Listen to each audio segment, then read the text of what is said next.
Семья Ричардсонов была образцом для подражания в глазах горожан. Их особняк возвышался над окрестностями, будто символ богатства и непоколебимой стабильности. Белые колонны, ухоженный сад, блеск карет и званые вечера — все это казалось идеальной картиной, в которой не было места ни тени, ни изъяна. Но за толстыми стенами особняка скрывалась другая реальность — тишина, тяжелая и мучительная, рожденная не отсутствием звуков, а неверием в то, что их можно услышать.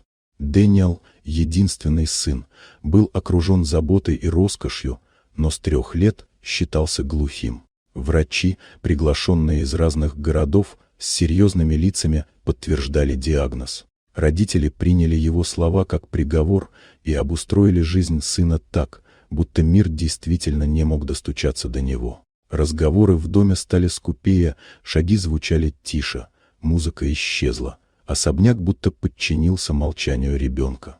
Однако Хелен, молодая няня, пришедшая в дом спустя несколько лет, заметила несоответствие.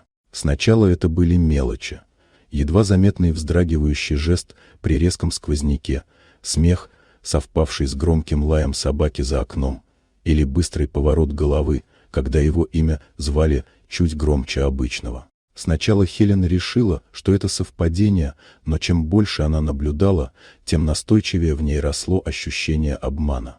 Однажды в столовой, где все вокруг сверкало хрусталем и серебром, бокал соскользнул со стола и разбился. Резкий звон наполнил комнату, и Дэниел вздрогнул так сильно, что спрятал лицо в ладонях. В тот миг Хелен поняла, мальчик слышит. Но вместе с этим открытием пришел новый страх.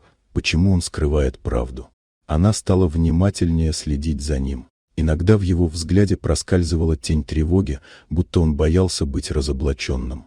Было ясно, кто-то, возможно бессознательно, научил его не доверять своим ощущениям и подавлять их. Секрет ребенка превращался в тяжелую тайну и для самой няни, ведь молчание означало оставить его в чужой, навязанной судьбе. Истина открылась неожиданно и без свидетелей. В один из дней Дэниел, словно уставший от собственной лжи, тихо признался Хелен, что слышит все с самого начала, но боится рассказать родителям. Он был уверен, они решат, что он выдумывает, или снова обратятся к врачам, которые подтвердят их правоту. Этот страх жил в нем годами, превращая каждый звук в запретный дар. Когда правда всплыла наружу, дом Ричардсонов потрясло. Родители, привыкшие к образу страдающего, но смиренного сына, были поражены. Новые обследования разрушили прежний диагноз. Слух у мальчика был абсолютно здоров. Ошибка врачей, поддержанная безоговорочной верой родителей в авторитет науки, лишила ребенка детства, наполненного звуками. С тех пор в доме начались перемены. Дэниел постепенно переставал прятать свой голос, учился смеяться и говорить без страха. Родители, охваченные виной, пытались заново строить с ним отношения, теперь уже не через жесты и взгляды, а через слова, вопросы, ответы.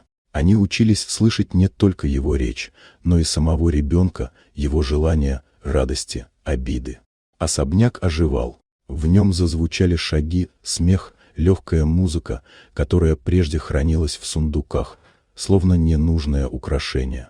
В саду все чаще слышался звонкий голос Дэниела, и даже стены, привыкшие к гнетущей тишине, казалось, начинали дышать свободнее.